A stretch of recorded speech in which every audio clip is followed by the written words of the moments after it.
Bonsoir tout le monde. Ça fait toujours bizarre. Hop. J'espère que tout le monde va bien.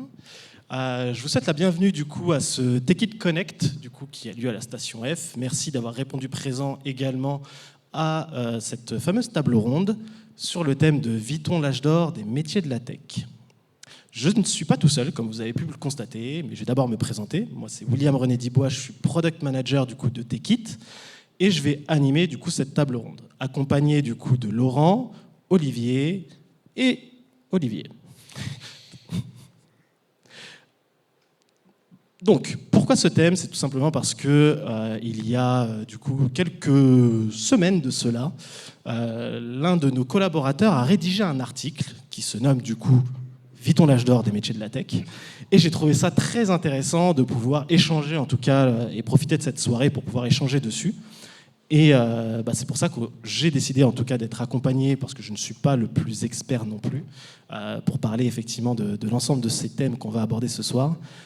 Et je suis accompagné du coup de ces différentes personnes que je vais laisser se présenter. On va commencer du coup par toi, Olivier. Bonjour à tous. Moi, je suis Olivier Ziadé, je suis le CTO d'HelloWork. HelloWork, on est une société qui éditons des sites grand public pour la partie recherche d'emploi et recherche de formation. Et on est le leader derrière les Américains Indeed et LinkedIn en termes de trafic en France sur ces sujets-là. Voilà, j'ai un passé de développeur de 15 ans d'expérience environ, donc passionné par ces sujets, et notamment pour discuter de cet âge d'or ou pas.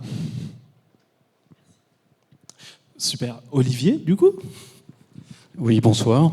Olivier Guérin, donc moi je suis l'un des deux associés du cabinet Arti Consulting. Donc ça fait pas loin de 40 ans maintenant que je fais de l'informatique.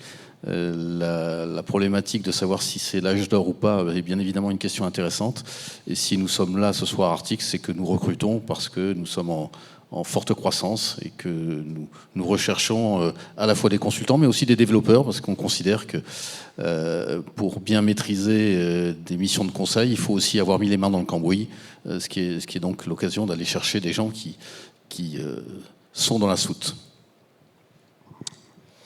Du coup, Laurent Durieux, je suis software architecte chez EasyVista, un éditeur logiciel français dans le domaine de l'ITSM et de l'ITOM.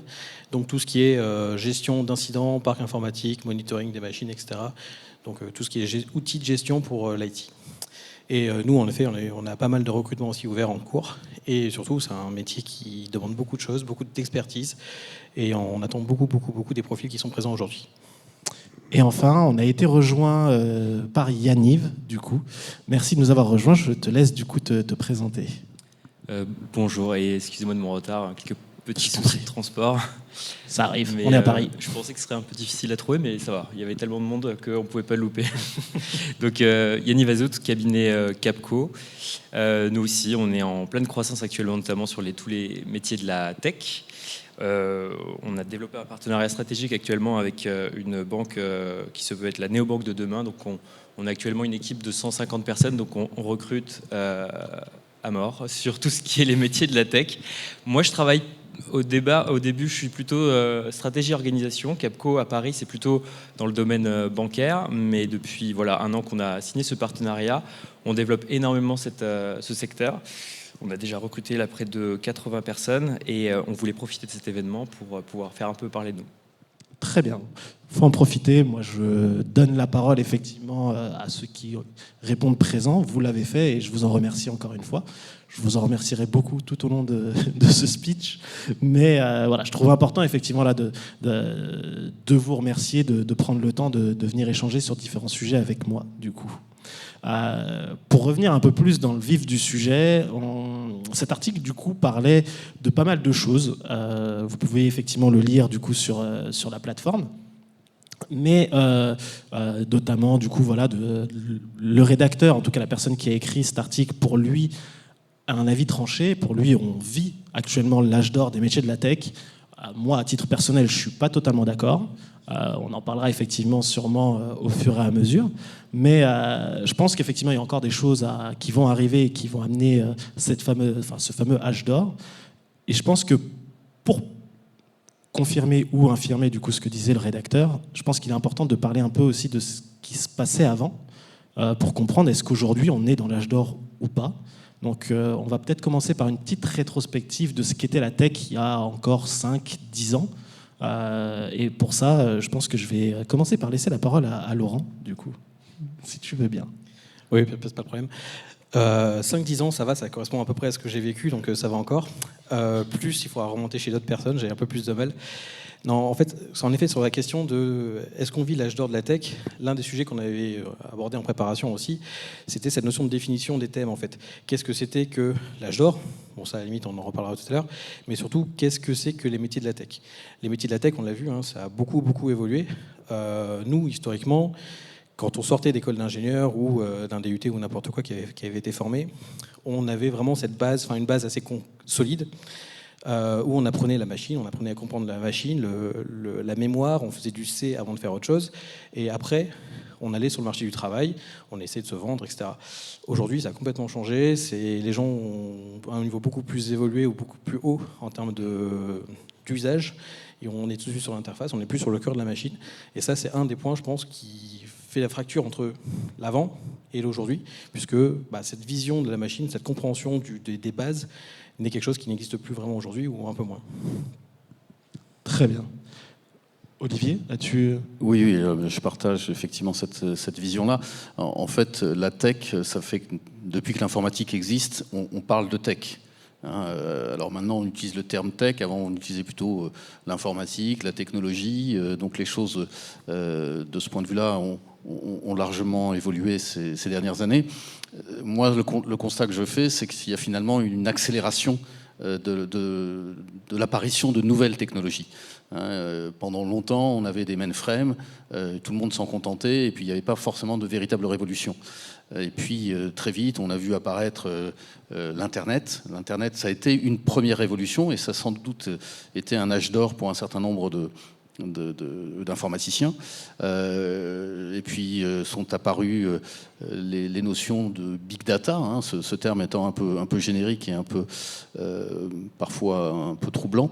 Maintenant, on parle d'intelligence artificielle, on parle de métaverse. Donc on s'aperçoit qu'en quelques années, il y a eu une transformation de toutes ces technologies, et qui finalement déstabilise un peu tout le monde, parce que pour arriver à être à la page, ça devient très compliqué, et ce qui fait que, comme le disait Laurent, les gens vont de plus en plus se spécialiser sur tel ou tel domaine, sans forcément avoir une vision d'ensemble, qui était un peu le cas. Moi, quand j'ai commencé à faire de l'informatique, je savais ce que c'était qu'un ordinateur,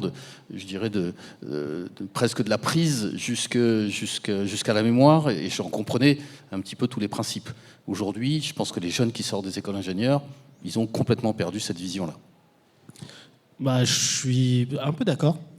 Je pense effectivement que le fait d'avoir effectivement des évolutions qui sont arrivées petit à petit ont permis, en tout cas, et on a en fait été contraints, je pense, de s'adapter aussi et d'aller plus vite. On parlait justement, mais je ne veux pas trop spoiler aussi les différents sujets et les différentes parties qu'on a vues ensemble, mais il y a une notion qu'on parlait qui était importante, qui était le time to market, et je pense qu'il a entraîné des choix qui ont dû être faits, et on a dû aller plus vite pour justement répondre à cette contrainte. Et je pense que c'est un des faits.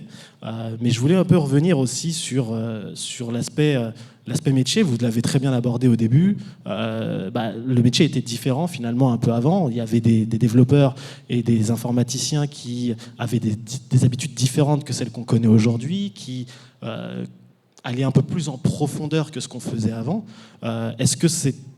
Est-ce que du coup, moi, la question que j'ai envie de me poser, c'est est-ce que déjà à ce moment-là, dans le passé, on pensait qu'on était arrivé à un pic, à un âge d'or finalement déjà à ce moment-là? Pour ça, je pense que je vais donner un peu la parole à mes deux compères qui sont à ma... Parce qu'après, on va croire que c'est ici les vieux. Ça marche pas du tout, mais c'est pour ça, on ne parle pas que le passé, c'est pour ça que j'ai dit 5-10 ans. On a tous travaillé, on travaillait tous dans la tech déjà à ce moment-là. Dis-moi, Olivier. Je t'avoue que j'ai un peu oublié ta question. Pas de problème.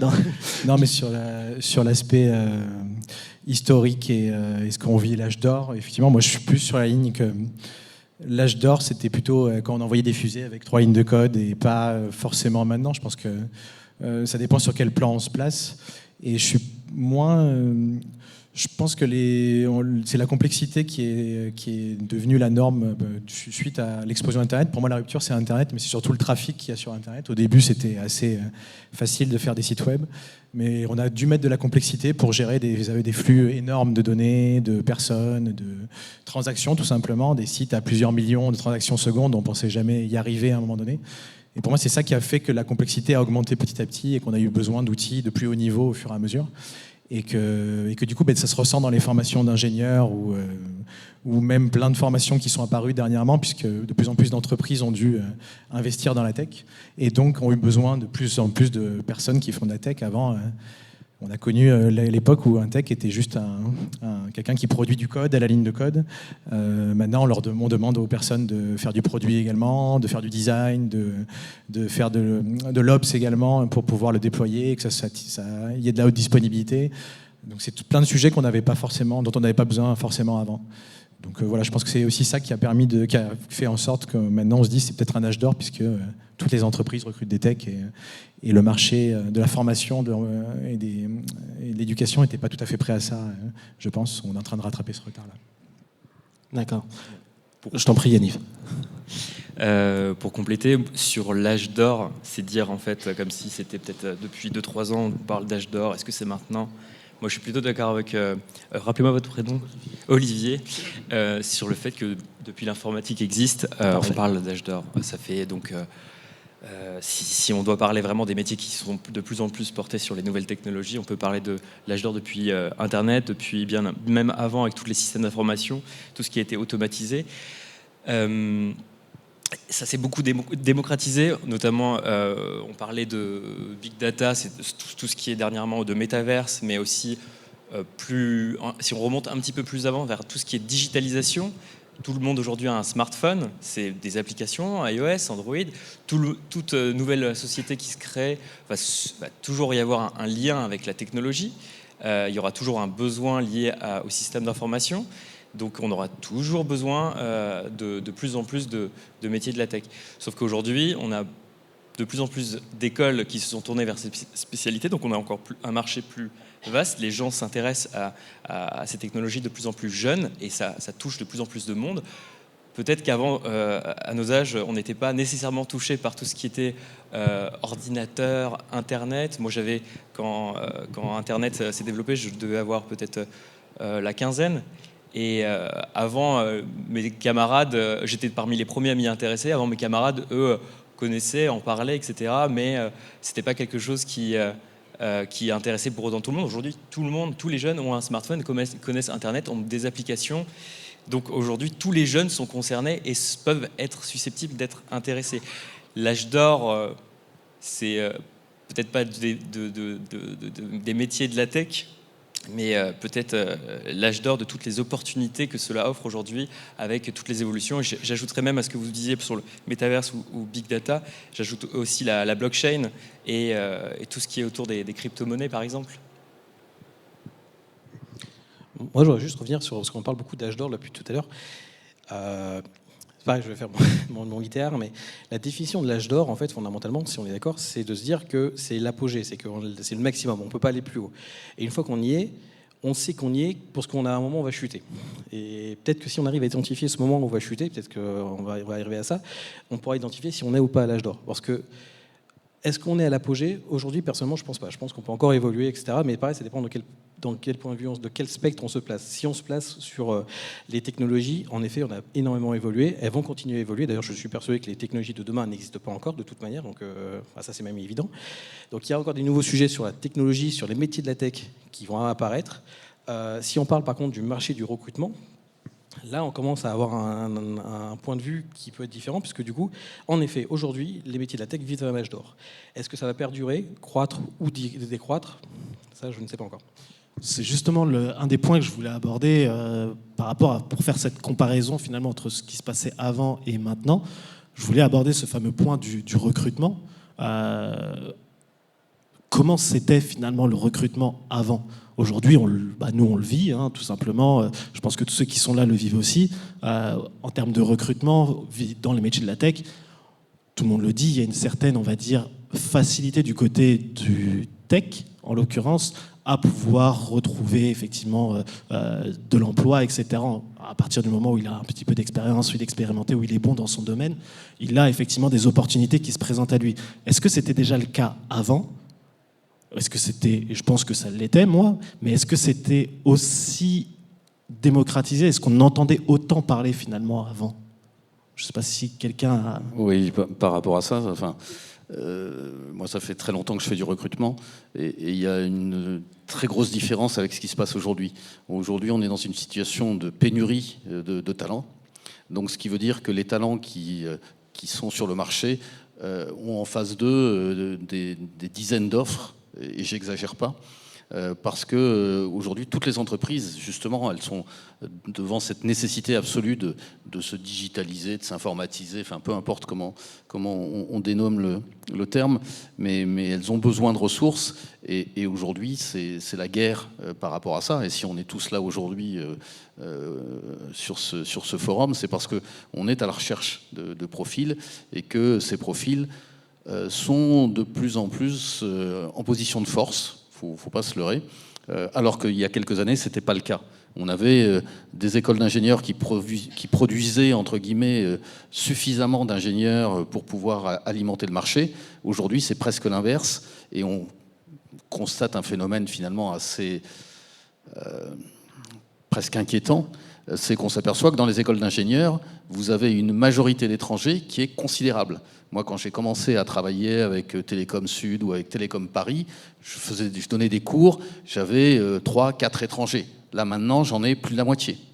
Donc, on est face à une transformation complète et finalement, peut-être que les Français d'origine sont plutôt à aller faire des écoles de commerce, mais finalement, la tech, on a l'impression qu'eux, ils sont pas pleinement intéressés. Et je pense qu'il loupe quelque chose. Tu penses qu'effectivement, on va dire que on s'intéresse un peu moins à la tech et plus à la partie peut-être commerciale, produit, marketing d'un produit, d'un service, et moins techniquement comment il est réalisé, aider finalement à améliorer cet outil techniquement. Je pense qu'il y a un phénomène qui vient de loin, parce que déjà, le bac C n'existe plus, donc on l'a remplacé par le bac S, et puis maintenant on a une espèce d'ersatz où finalement les mathématiques sont considérées comme étant très secondaires, et donc forcément les élèves qui arrivent au bac, finalement, aller faire des études un peu techniques et des études d'ingénieur, c'est pas ça qui les motive en première approche. Donc là, je pense qu'il y a un phénomène qui malheureusement risque de nous péter à la gueule à un moment ou à un autre. J'aime bien croire en fait que dans les métiers de la tech, il y a plusieurs métiers. Il y a bien sûr tout ce qui est produit, UI, UX, etc. Ça, c'est des gens qui aiment les choses et que ça n'a pas de problème. Mais je pense que j'aime bien l'image que le développeur, c'est un artiste en réalité.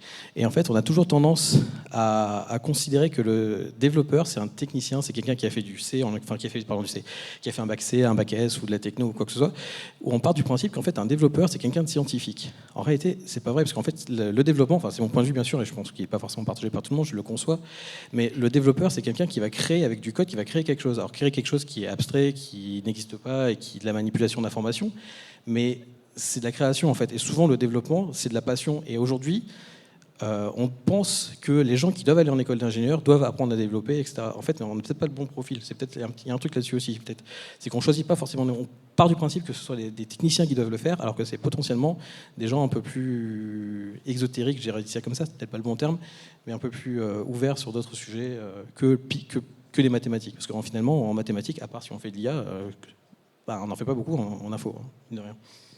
Je ne vais pas monopoliser la parole, mais je pense que les mathématiques, ça forme l'esprit. Hein, c'est pas une fin en soi. Et moi, au quotidien, je fais pas de maths, je fais pas d'IA, Mais par contre, la formation de l'esprit, elle me semble importante, parce que tu dis un développeur, ça crée un produit, oui, mais ça doit être capable de réfléchir, de penser un algorithme, de le développer de manière correcte et propre. Et ça, finalement, alors quand je dis ingénieur, parce que moi je recrute que des ingénieurs, mais bien évidemment il y a des techniciens qui font du très bon boulot de développeur et c'est pas un problème en soi. Mais par contre, même ces techniciens-là, ils ont a priori, en tout cas dans dans le passé, eu une formation scientifique? Moi, je rebondis un peu sur ce que vous dites tous les deux. Et je reviens un peu sur cet aspect du coup recrutement, formation. Tu parlais tout à l'heure, Olivier, du coup de cette fameuse pénurie de profils dont on fait face. Et je pense que là-dessus, personne ne peut dire le contraire. Hein, je pense que tout le monde le sait. Est arrivé du coup, actuellement, en ce moment, on le voit, ça existe, des formations qui du coup amènent à acquérir des compétences, à pouvoir postuler et prétendre à un poste de développeur, product owner, grâce à des formations courtes. Est-ce que aujourd'hui, le fait d'avoir et je reviens sur cette notion qui était un des points du coup de notre échange pour préparer cette table ronde, qui était le time to market, est-ce que c'est un moyen de répondre à un besoin aujourd'hui où on a cette nécessité d'avoir des profils. Les formations longues, en soi, elles sont longues, justement. Certes, on a des profils, et je parle, moi, mais je ne l'ai pas précisé, mais je suis issu d'une reconversion, donc j'ai fait cette formation courte en comparaison, et je sais que en sortie de formation, je n'ai pas les compétences d'une personne qui en a fait 5 ans. C'est juste impossible. Mais je pense que ce type de profil peut répondre en tout cas à une certaine demande qui nécessitera après, donc, en entreprise, de poursuivre sa formation, d'acquérir finalement les compétences qui lui manquent et qui lui auront manqué parce qu'il n'a pas fait 5 ans. Est-ce que finalement ces écoles, ces formations qui sont courtes peuvent répondre à un besoin qui est présent aujourd'hui? Parce que pour parler d'âge d'or, pour moi, faut être tel dans ma vision, en tout cas l'âge d'or, c'est que tout va bien dans le meilleur des mondes et qu'on performe et qu'on surperforme jusqu'au point où on peut plus surperformer. Comme tu disais, Laurent, on chute. Est-ce que ces écoles, est-ce que pour le moment on peut répondre à ça en tout cas, et répondre à ce time to market présent grâce à ces formations, grâce finalement à aller plus vite dans son apprentissage et dans ses process? Ça peut y répondre. Après, effectivement, je rejoins Olivier sur un point, c'est qu'elles manquent, je pense, d'une partie théorique, mais c'est normal vu le temps qu'ils ont dans cette formation. Donc c'est vraiment aux entreprises de former après en interne les personnes qui les rejoignent sur de la reconversion et qui les accompagnent fortement pendant plusieurs années pour leur donner cette dimension-là. Voilà. Après, je suis pas sûr, je suis pas trop sur cette ligne de dire qu'avant on formait mieux ou plus profondément les ingénieurs d'ailleurs ou les autres. Je pense que ces formations sont apparues parce qu'on a besoin de plus de monde effectivement, et qu'il y a eu un marché qui s'est créé là-dessus. Après, est-ce qu'elles sont bien ou non, ça dépend vraiment des besoins des entreprises. Effectivement, une entreprise qui fonctionne qu'avec ça, qui va pas les accompagner, qui va pas leur donner des moyens de progresser, ça sera compliqué, je trouve, d'arriver à un niveau de développeur tel qu'on l'entend, je pense, avec Olivier ou Laurent, mais répondre quand même à un besoin, et un besoin notamment de reconversion et de donner l'opportunité à des personnes qui sont éloignées de secteurs porteurs comme le nôtre de le rejoindre. Alors après, avec ses travers, effectivement, en 2 mois, c'est impossible de devenir développeur au sens où on l'entend maintenant. On demande beaucoup, encore une fois, de complexité, de gérer du business, du produit derrière, de collaborer ensemble. Mais voilà, donc pour moi, c'est des formations qui sont utiles et qui permettent surtout de mettre le pied à l'étrier de personnes qui ne seraient jamais venues d'elles-mêmes sur des formations longues. Et le système d'éducation qu'on a actuellement ne permet pas de le faire de toute façon, ne crée pas trop ces ponts-là. Voilà. Par contre, je trouve qu'on a quand même une bonne formation. On est assez reconnu, je pense, même à l'étranger pour notre formation d'ingénieur, même encore maintenant, même si ça a peut-être baissé en termes mathématiques suite aux dernières réformes. Mais on a encore beaucoup de bonnes formations derrière aussi qui sont plus longues. Donc c'est bien d'avoir des formations complémentaires, des courtes, des longues, pour un peu tous les besoins des entreprises, quoi. Et vas-y Yaniv, je t'en prie. Non, juste ajouter dans ce secteur, c'est vrai que j'ai rencontré énormément de profils différents et moins comme dans d'autres secteurs où c'est beaucoup plus formaté, avec un parcours qui se dégage beaucoup plus. Je peux rencontrer en effet des personnes qui ont fait ce parcours atypique et qui ont été en reconversion un peu comme vous. Et il y a souvent une grande histoire aussi derrière, avec une passion peut-être qui peut les motiver, quelque chose qui est aussi fortement apprécié. Et ce qu'on va chercher à la limite, c'est peut-être pas le technicien, le développeur le plus pointu, mais on va essayer d'y déceler un potentiel, une motivation, une envie de progresser Et ressentir ce potentiel en la personne, ça donne encore plus envie d'investir sur le long terme avec elle. On ne cherche pas un profil type, on cherche des personnes motivées, tête bien faites, qui ont envie d'apprendre, qui sont sans arrêt à se remettre aussi en question. Et des profils comme le vôtre, je peux en croiser, c'est une personne sur deux que je peux rencontrer. Et ça fait très plaisir, il y a toujours une belle histoire derrière. Voilà. J'ai ajouté, on parle de pénurie et on est tous d'accord. Par contre, je trouve que sur les profils justement en reconversion ou qui sortent de ces écoles-là très rapides, c'est plus compliqué pour eux, je trouve, d'avoir leur premier poste souvent.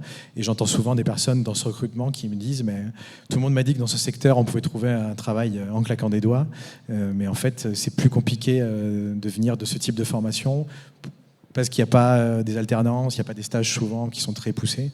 Et donc c'est pas si facile que ça, même dans notre secteur, pour trouver un job quelquefois, quand on est issu de formations plus courtes en complète reconversion. C'est possible, mais je trouve que c'est pas si simple que ça, quoi, en termes de pénurie. Le côté, de mon point de vue, le côté frileux en fait d'une entreprise pour ce genre de poste, même si personnellement je les encourage, c'est vraiment cette notion en fait de flexibilité. C'est qu'en gros, si on prend quelqu'un qui est très pointu sur un sujet parce qu'il n'a été formé que à ça, demain, j'ai un deuxième projet qui va se lancer où j'ai plus besoin de cette compétence, sauf que j'ai la personne et du coup, je me retrouve bloqué parce que je dois faire des projets en fonction des compétences que j'ai et pas l'inverse. Et je dois faire normalement des projets en fonction de mes besoins.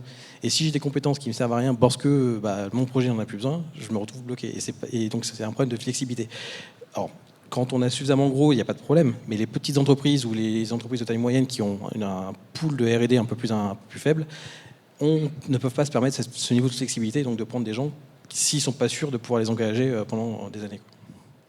Par rapport à ça, je rebondis sur ce que dit Laurent. En fait, tout à l'heure, je disais ingénieur. Oui, pourquoi ingénieur ? Parce que finalement, on se dit assez naturellement, quelqu'un qui a été capable d'obtenir ce diplôme-là, il a du potentiel.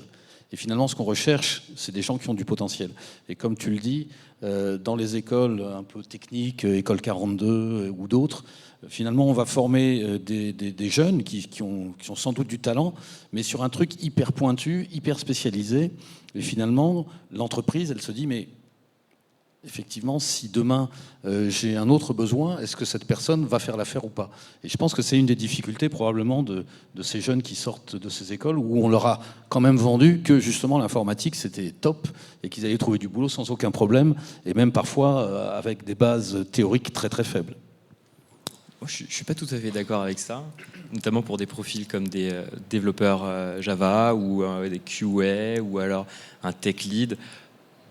De ce que j'ai vu jusque-là, c'était surtout un contexte, le domaine dans lequel on allait le client chez lequel on allait les faire intervenir. Derrière, s'il connaît son code, s'il est passionné par ce qu'il fait, les process, le contexte, le besoin, la fonctionnalité, ça reste quelque chose. Si ça l'intéresse pas, oui, je suis d'accord, mais s'il sait le faire, il est capable, on est en mesure de le proposer dans divers contextes. On n'est pas si fermé. Mais là où je vous rejoins, ce serait plus dans quelque chose de très très pointu sur lequel on aurait été chercher quelqu'un, par exemple, qui fait de la blockchain ou qui va nous faire un data scientist alors que c'était pour un besoin particulier à un moment.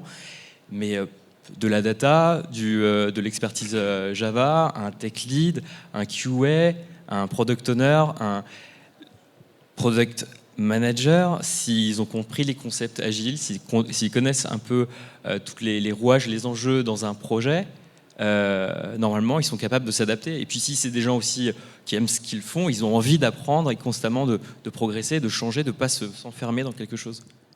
Je crois qu'on dit à peu près la même chose. C'est que quelqu'un qui a du potentiel, il s'en sortira toujours.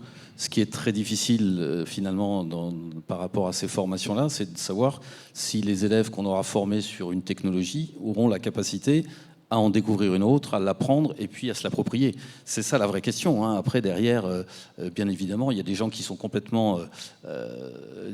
qui ont tout appris sur le terrain et qui sont très très bons et qui continuent à évoluer. Et là-dessus, il n'y a aucun doute. Je me permets juste un point aussi, mais c'est aussi sur la stratégie de l'entreprise de qui gère, entre guillemets, le recrutement des ressources. Quand c'est l'IT elle-même ou la R&D, le CTO par exemple, en effet, qui arrive à faire son plan, qui dit bon, j'ai besoin de tel et tel profil, je vais engager des gens, je passe par des contacts, des boîtes, etc., pour essayer de trouver des gens, et qui fait son entre guillemets, sa tambouille, on va dire ça comme ça, il va pouvoir avoir cette stratégie en disant oui, je sais que je prends des personnes qui ont du potentiel et je vais les faire évoluer. Quand ça passe par des équipes RH qui sont un peu décorrélées parce que dans les équipes RH, elles ont d'autres profils à recruter et elles ne sont pas forcément des expertes. Et aller pitcher quelqu'un pour le métier de Java, etc., elles, on leur donne des profils et parfois elles doivent juste les appliquer et elles ne savent pas ce qu'il y a derrière ou les capacités d'évolution qui sont derrière. Et du coup, cette approche peut être complètement différente en fonction des entreprises, des façons de travailler, etc. Et parfois, on peut rater un profil juste parce que la RH ne sait pas ce qui peut arriver derrière, ce qui est normal. Moi, là où je vous rejoins un peu tous, du coup, sur cela, alors, en tant que profil reconverti, effectivement, j'ai été confronté à ça. Ce que tu disais tout à l'heure, la difficulté marché, parce que on est encore, finalement, et je pense, de manière générale, les entreprises sont encore un peu frileuses sur ce type de profil, tout simplement parce qu'elles manquent d'expérience. Et tu l'as bien dit, on n'a pas de stage, on n'a pas d'alternance à ce moment-là. On nous enseigne et pour l'avoir fait, on nous enseigne à nous débrouiller par nous-mêmes. Sur ce type de métier, etc. Moi, j'ai appris à devenir développeur sur du JavaScript. Donc, ça m'a énormément plu. J'ai pas décidé de continuer plus loin parce que j'avais plutôt une vision produit que je préférais entretenir par rapport à mes connaissances passées. Mais j'avais besoin et j'étais intéressé par la tech à ce moment-là. Et ça me fait plaisir de pouvoir développer mes propres projets maintenant, etc. Enfin bref, je ne vais pas m'étaler non plus là-dessus. Mais dans l'idée, c'est que voilà, on a cette capacité, lorsqu'on est issu d'une reconversion, à apprendre, et on nous apprend à apprendre, justement. Et là où du coup, pour répondre à peut-être des interrogations d'entreprise, ce type de profil, effectivement, est enclin, en tout cas, et a pris l'habitude d'apprendre de nouvelles choses peut-être rapidement, justement, et je pense que ça peut répondre à un besoin. Elle sera peut-être pas, et je le répète, à la hauteur et à l'exigence et avec les mêmes capacités qu'une personne issue d'une formation longue, mais elle peut répondre en tout cas à certaines exigences maintenant. S'il y a nécessité à changer de projet, elle est aussi capable à apprendre. Après, c'est mon point de vue. Mais tout ça, voilà. Dans l'idée, je pense que ça répond aussi à cette fameuse question qu'on se pose aujourd'hui. Pour moi, est-ce qu'on vit l'âge d'or ? Est-ce que du coup, on est capable de former des personnes très rapidement et très opérationnelles ? Pour moi, c'est un indicateur. Oui, du coup, ça veut dire qu'on est capable, en tout cas, d'enseigner, de rendre des personnes recrutables, c'est pas vraiment le mot, mais employables, et au point de pouvoir continuer à avancer sur nos projets en allant chercher de la nouvelle ressource. Et pour moi, ça, c'est un indicateur. C'est si on est arrivé à ce niveau où on peut recruter tout le temps et qu'on est en continu, en gros, et qu'on ne manquera pas de profil, pour moi, à ce moment-là, on sera arrivé à un des critères qui permet de me dire qu'on est à l'âge d'or. C'est mon avis. Après, je ne sais pas si vous le partagez, mais en tout cas... Le problème, c'est qu'il n'y a pas de théorie qui donne qu'est-ce que l'âge d'or, c'est vrai. Non. Mais je rejoins tout ce que vous dites. Et puis, pour aussi ce que vous disiez aussi tout à l'heure, dire qu'on est à l'âge d'or, ça voudrait dire qu'on est à l'apogée et qu'après, ça devrait être amené à être moindre. Non, évidemment, on en a encore plus à attendre. Et dans 20 ans, on sera là tous ensemble peut-être encore à discuter, à se dire est-ce que c'est là l'âge d'or ? Est-ce que ça va s'arrêter ? Non, on en aura toujours à la fin, tout le monde. Enfin, il y aura toujours un lien avec l'IT, les nouvelles technologies et la data. Ça ne s'arrêtera pas de nous envahir, tout ça. En fait, la seule chose qu'on puisse dire par rapport à cette notion d'âge d'or, c'est qu'aujourd'hui, il y a un besoin qui n'est pas satisfait. Donc on peut considérer que pour les informaticiens, de manière générale, c'est un âge d'or. Parce que là-dessus, il n'y a aucun doute. Alors, il y a peut-être des difficultés pour certaines formations trop courtes où, au départ, les entreprises sont un peu frileuses pour des raisons RH, généralement, il faut être clair. Mais aujourd'hui, il y a clairement, face à cette pénurie, on peut considérer qu'on est dans une espèce d'âge d'or, peut-être pas... Je peux me permettre de compléter justement là-dessus. Tout à l'heure, j'avais pas pu, mais quand vous parliez de pénurie, en effet, les personnes ont, c'est vrai, plusieurs opportunités au moment où nous, on est prêt à leur offrir un contrat. Et on se rend compte, je ne sais pas si c'est le cas dans d'autres secteurs, mais honnêtement, je trouve ça incroyable que l'argent n'est plus du tout un critère pour eux, parce qu'on s'aligne tous, et en plus, les offres sont vraiment très élevées. Par rapport au niveau d'expérience de la personne, lui proposer autant à ce niveau-là, ça reste... Et le critère, finalement, ça va être le contenu derrière, le produit. Qu'est-ce qu'on va leur vendre ? je ne parle pas des avantages autour de tout ce qui peut être autour du salaire, non. Qu'est-ce qu'ils vont faire et quel va être le fond? Est-ce qu'il y a une progression importante à envisager au sein de votre organisation? Qu'est-ce que je vais développer? Et en soi, là, je reviens sur, oui, l'âge d'or quand même, d'imaginer de sortir d'école, qu'on va me proposer un beau salaire, et en plus, je vais pouvoir choisir, j'aurai le choix sur qu'est-ce qui me plaît, qu'est-ce qui me plaît pas. Là, il n'y a rien à dire, oui. C'est ce qui a grandement changé entre il y a 15 ans quand on est sorti, où l'école d'ingénieur nous disait bon bah voilà, tu vas être payé à tel salaire, va démarcher. Et donc c'est nous on démarchait, on essayait de se vendre. Et quand on faisait un entretien, bah, on était stressé parce qu'on devait se vendre, on devait réussir à convaincre la personne en face de nous qu'on était meilleur que les autres voisins à côté. Aujourd'hui, en effet, quand on a la chance d'avoir des CV qui nous arrivent sur les profils qu'on cherche, c'est à nous de le convaincre, c'est à nous de lui dire attention. Et c'est même plus le projet, c'est même pas le projet qu'on fait, c'est vraiment l'entreprise même. C'est dans quel cadre tu vas travailler, qu'est-ce qui va être intéressant, c'est quoi les temps de pause, c'est quoi le respect de ta vie privée. Enfin, on n'est plus du tout sur le même domaine. C'est clairement dans quelle vie tu vas t'inscrire maintenant, quoi. Oui, en fait, l'exigence, la force a changé de côté, je dirais. Maintenant, il est du côté, effectivement, des candidats qui peuvent exiger un certain nombre de choses. On a certains candidats la première question qu'ils nous posent, c'est est-ce que vous faites du télétravail ? Jamais, à mon époque, je me serais permis de poser une question comme ça. Je suis embauché, je vais faire ce qu'on me dit de faire, et puis je vais le faire au mieux, mais je ne commence pas par exiger du télétravail, du ceci, du cela. Là, on a complètement basculé dans finalement où est le poids de la décision. Le point positif quand même à cela, c'est que si les gens ensuite signent pour votre entreprise, ils sont pleinement satisfaits. Parmi les opportunités qu'ils ont eues, on sait qu'ils ont choisi la meilleure, celle où ils se sentent le mieux, et que de l'autre côté, on lui proposait peut-être pareil, mais je vois ce que vous allez dire. Aussi, lorsqu'on a des personnes, on est plus sûr d'avoir les meilleurs profils aussi, parce qu'on est un peu flouté par tous ces candidats parfois. Oui, et puis en fait, il y a quand même un phénomène, c'est qu'aujourd'hui, c'est la bouteille à l'encre. Toutes les entreprises proposent tout un tas de choses, et puis parfois, on s'aperçoit que les candidats, quand on les revoit quelques temps plus tard, ils disent ah bah oui, finalement, je suis déçu parce que ce qu'on m'avait promis, c'est pas au rendez-vous. Parce que finalement, l'employeur, il finit par être presque contraint de dire oui, je vais te donner ça, quitte à ce que dans la réalité, ce soit pas le cas. Mais vous trouvez ça bien ou pas? Parce que non, c'est pas du tout bien, justement. Mais il y a certaines entreprises qui se privent pas, justement, d'avoir ce discours-là. Ok, tu me demandes ça, je te le donne. Sachant que dans les faits, c'est pas possible. Moi, j'ai un certain nombre de mes consultants qui ont souhaité partir en province, d'accord, ce qui est leur droit le plus strict, donc qui ont quitté Arctic, qui sont rentrés dans les boîtes, qui leur ont promis, il n'y a pas de souci, dans 3 mois, tu es en province. 2 ans plus tard, ils sont toujours à Paris.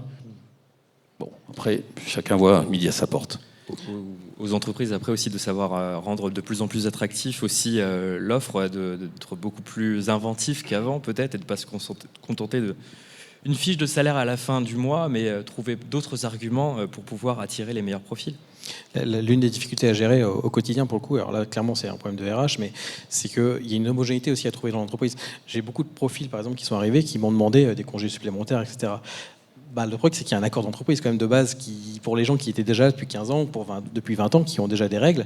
Donc soit on applique ça pour tout le monde et on donne à tout le monde la même chose, quitte entre guillemets à perdre de l'argent clairement pour les profils existants, de façon à contenter les suivants. Donc réussir à s'adapter pour être plus attractif, c'est un vrai enjeu dans les entreprises, mais c'est extrêmement compliqué parce que quand on a 1000 employés derrière, c'est quand même pas évident de changer du jour au lendemain les règles salariales, quoi.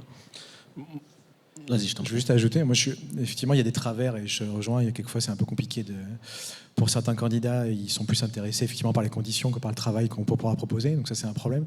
Mais je suis assez content que justement, là on peut parler d'âge d'or, que dans notre industrie, on puisse aussi, le candidat ait un peu aussi entre guillemets du pouvoir et puisse récupérer un peu en termes de salaire et d'avantages la valeur créée par sa production. Si je prends l'analogie, encore une fois, on avait parlé du foot, ça ne me dérange pas que 80% de la valeur générée par le foot soit dans les mains des joueurs, en fait, parce que c'est eux qui produisent. Et c'est un peu pareil, parce qu'on part de loin, je trouve, dans l'informatique, où avant, c'était plutôt les fonctions commerciales, je suis désolé s'il y a des commerciaux, ou autres, qui étaient quand même assez valorisées dans dans l'aspect financier tout simplement, avec quand même des écarts avec la partie technique ou produit qui était quand même conséquent. Et il n'y a pas un renversement, mais il y a un écart qui se réduit et on arrive à retrouver les mêmes échelles, ce qui je trouve plutôt positif. Après, effectivement, il y a des dérives après, je suis d'accord sur et notamment les entretiens quelquefois de personnes qui sortent d'école et autres. Mais en tout cas, voilà, c'est quelque chose qui, moi, je trouve ça a aussi des avantages pour notre secteur et je trouve qu'il faut en profiter.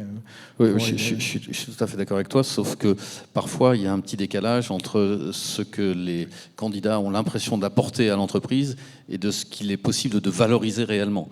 Et qu'aujourd'hui, on a des clients qui, eux, sont plutôt dans des logiques de réduire les coûts, donc de réduire le... Enfin, moi, je suis dans la prestation de service, donc forcément, quand je vais voir un client, la première chose qu'il me dit, mais vous êtes trop cher. D'accord ? Et derrière, quand on signe des gros référencements, bien, on s'aperçoit que le seul critère de choix, c'est le prix. Donc d'un côté, on a des candidats et des salariés qui sont exigeants et qui ont un marché qui est très, très à leur main, j'allais dire. Et puis de l'autre côté, on a des clients qui, eux, sont dans une logique complètement inverse. Et quand on a sur certains contrats, pendant 3 ans, il n'y a pas d'augmentation et il y a même des remises en fonction du chiffre d'affaires, forcément, il faut trouver l'équilibre. Et ça, c'est pas toujours simple. Alors, je vais essayer de conclure parce que le temps passe. Malheureusement, moi j'aurais continué à discuter si c'était avec moi, mais le temps passe malheureusement. Parmi tout ce qu'on s'est dit, finalement, ce que moi je retiens, c'est que techniquement, non. Clairement, on n'est pas dans l'âge d'or. Techniquement, on a encore beaucoup de choses à voir. Il y a des innovations dont on n'a même pas encore conscience qui vont arriver, et ça, c'est plus on avance dans le temps, plus on découvre de nouvelles choses, plus on a des génies qui trouvent une nouvelle techno, une nouvelle façon de voir les choses, et ça remet tout en question. Et dans ce cas-là, on se remet à travailler, on se remet à réfléchir, on se remet à réapprendre finalement. Et dans ce cas, je pense qu'à ce niveau-là, clairement non, on ne peut pas être dans l'âge d'or, parce que du coup, si on continue à avancer et à évoluer, c'est qu'on ne l'est pas. En revanche, là où j'ai un petit doute par rapport à ce que je disais en intro, c'est finalement peut-être au côté dev. Finalement, est-ce que, à titre personnel, un dev, lui, ne vit pas son âge d'or actuellement? Parce que par rapport à tout ce que vous disiez, quand je compare avec le passé, où ce que vous disiez, c'est que quand on cherchait du travail, on y allait et on allait faire son travail et on ne demandait pas finalement. D'abord, on montrait ses capacités, on montrait son potentiel, et une fois qu'on avait reçu nos félicitations, à ce moment-là, on exigeait quelque chose pour dire, voilà, tu sais ce que je vaux, je te demande ça, si tu veux que je continue, si pour pas que je change d'entreprise, et X raisons. Aujourd'hui, on est dans un cadre différent, et le développeur, le tech, le data analyst, l'ingénieur en cybersécurité, aujourd'hui, il est là et il se dit, c'est ce que j'exige. Si cette entreprise ne me veut pas, c'est pas grave en fait, parce que j'ai déjà eu 3 appels depuis que je l'ai eu en fait au téléphone. Et avoir cette notion, je pense que à l'heure actuelle, c'est le domaine de la tech qui est le seul domaine où un profil est en force, est en position de force par rapport à l'entreprise. Et je pense que pour ça, de mon point de vue, ça ne durera pas, parce que du coup, les entreprises, en fait, à un moment, vont reprendre le pas. Je pense que la crise sanitaire a beaucoup impacté les entreprises et du coup, ont amené à devoir effectivement arrêter des projets, les reprendre après, mais les profils n'étaient peut-être plus là. Il fallait rechercher de nouveaux projets, de nouveaux profils, mais les projets forcément demandaient à avancer. Et on revient sur cette notion de time to market. Et là, l'entreprise, du coup, pour moi, a une position où elle essaie de rattraper le temps perdu dû au Covid. Et donc, pour cela, a besoin donc, de recruter des profils un peu plus expérimentés et moins juniors qu'auparavant. Mais c'est des profils qui sont déjà installés, donc plus difficiles à trouver. Et donc, pour les dénicher, plus exigeants. Donc, pour moi, en termes de recrutement, aujourd'hui, le dev vit son âge d'or. Peut-être que l'avenir me dira que j'ai tort et que plus tard, il sera encore au-dessus et je ne vois pas trop ce qu'il y a au-dessus, concrètement, mais peut-être. Et est-ce que, du coup, globalement, on est dans l'âge d'or de la tech? Je pense pas. Je pense que tant que la techno avancera, on ne sera pas dans l'âge d'or. Je ne sais pas si vous partagez, mais je garderai le mot de la fin, en tout cas. Je laisserai en tout cas les personnes qui souhaitent échanger avec vous directement. Vous êtes présents, d'ailleurs, sur le forum, donc n'hésitez pas. En tout cas, si vous souhaitez échanger à ce sujet.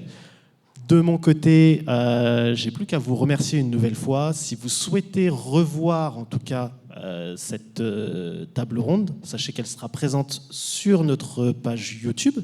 Donc, pas demain. On va attendre déjà de pouvoir compiler tout ça et après, on la mettra en ligne. Mais vous pourrez la retrouver, je pense, d'ici 1 à 2 semaines, en tout cas sur notre page YouTube, le temps qu'on peaufine tout ça. On est des techs, on n'est pas des vidéastes non plus. Il ne faut pas nous en vouloir. Je regarde le timing. J'ai quelques instants. S'il y a 1 ou 2 questions, on peut être preneur. Est-ce que quelqu'un dans la salle aurait une question, du coup ? Je me déplace, je précise.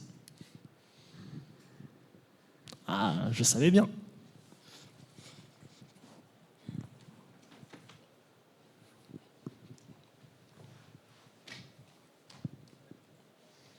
Vous embêtez pas, je vais mettre là. Pour ceux qui n'ont pas vu, il y va en courant. Alors, moi, j'avais une question parce que y a un monsieur qui a dit le développeur, on lui demande plein de choses. Il y a une vision du développeur, mais en fait, au final, on s'aperçoit qu'il n'y a pas 2 entreprises qui ont la même vision et la même définition. Et assez souvent, on demande beaucoup de choses au recrutement et dans le métier, c'est pas du tout ce qui est attendu. Donc, est-ce que vous n'avez pas l'impression que ça joue aussi sur les process de recrutement ?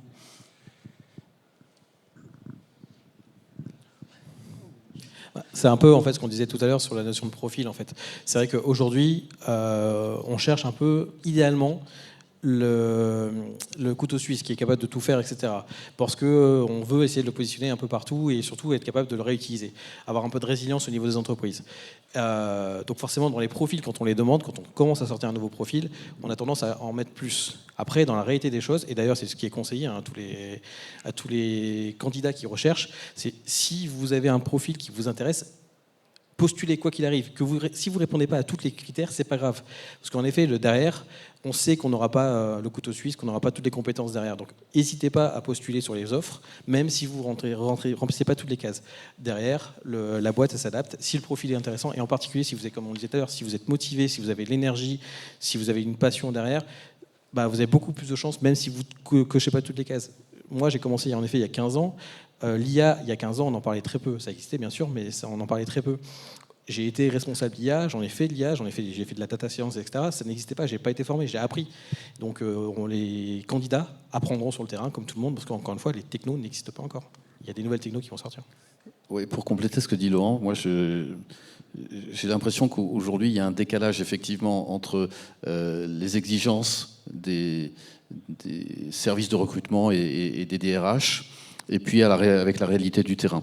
Et que par rapport à ça, il faut que les recruteurs prennent un peu de hauteur pour finalement s'adapter à une population qui est peut-être un petit peu différente de celle qu'ils avaient l'habitude de gérer, et également qu'ils évitent ces descriptions de postes où il y a 250 compétences qui sont de toute façon inatteignables, et qu'ils se focalisent peut-être sur certains aspects qui montrent que le candidat qu'ils ont en face d'eux a un vrai potentiel.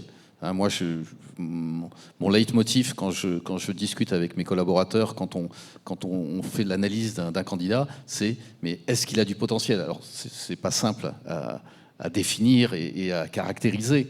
Mais l'objectif, c'est plutôt d'essayer de le mettre en situation pour voir comment il va réagir face à une situation éventuellement nouvelle, plutôt que d'attendre qu'il connaisse parfaitement Java, Angular, React ou je ne sais trop quoi, parce que ça, finalement, ça n'a finalement pas beaucoup d'intérêt. Je veux juste reposer un truc quand même, c'est qu'on parlait tout à l'heure de time to market, et toutes les entreprises n'ont pas la capacité non plus d'investir dans les gens. Alors, c'est pas le cas d'Ivista, tant mieux, mais il y a cette notion de time to market qui fait que parfois on a besoin d'expertise très vite, parce que les choses doivent sortir régulièrement, et on ne peut pas se permettre de prendre quelqu'un qui n'est pas suffisamment compétent techniquement et qu'il faudra former dans le temps, même si c'est un potentiel intéressant. Alors, encore une fois, ça dépend des entreprises, mais des projets, etc. Mais c'est une vraie réalité aussi qui fait que tout le monde ne prend pas n'importe quel profil. Très bien. Je vous remercie, messieurs. Merci d'avoir participé et d'avoir joué le jeu, de répondre à ce thème et à cette question qu'on s'est posée tout au long de cette heure. Moi, je passerai vous voir du coup après pour continuer à débriefer, en tout cas parce que j'ai encore certaines questions à vous poser, à titre perso, du coup, mais voilà, pour pouvoir continuer à échanger là-dessus. Ça m'intéresse d'avoir vos points de vue. Vous pouvez retrouver effectivement cet échange sur YouTube. Et voilà, je passerai un petit coucou à YouTube au passage. Et je vous souhaite une très bonne soirée à tous et un bon networking. Petite info, la deuxième conférence commence d'ici 5 à 10 minutes et aura comme principal sujet du coup la cybersécurité avec un titre « Cybersécurité, aubaine ou fardeau pour les développeurs ». Merci à vous. Merci. Merci.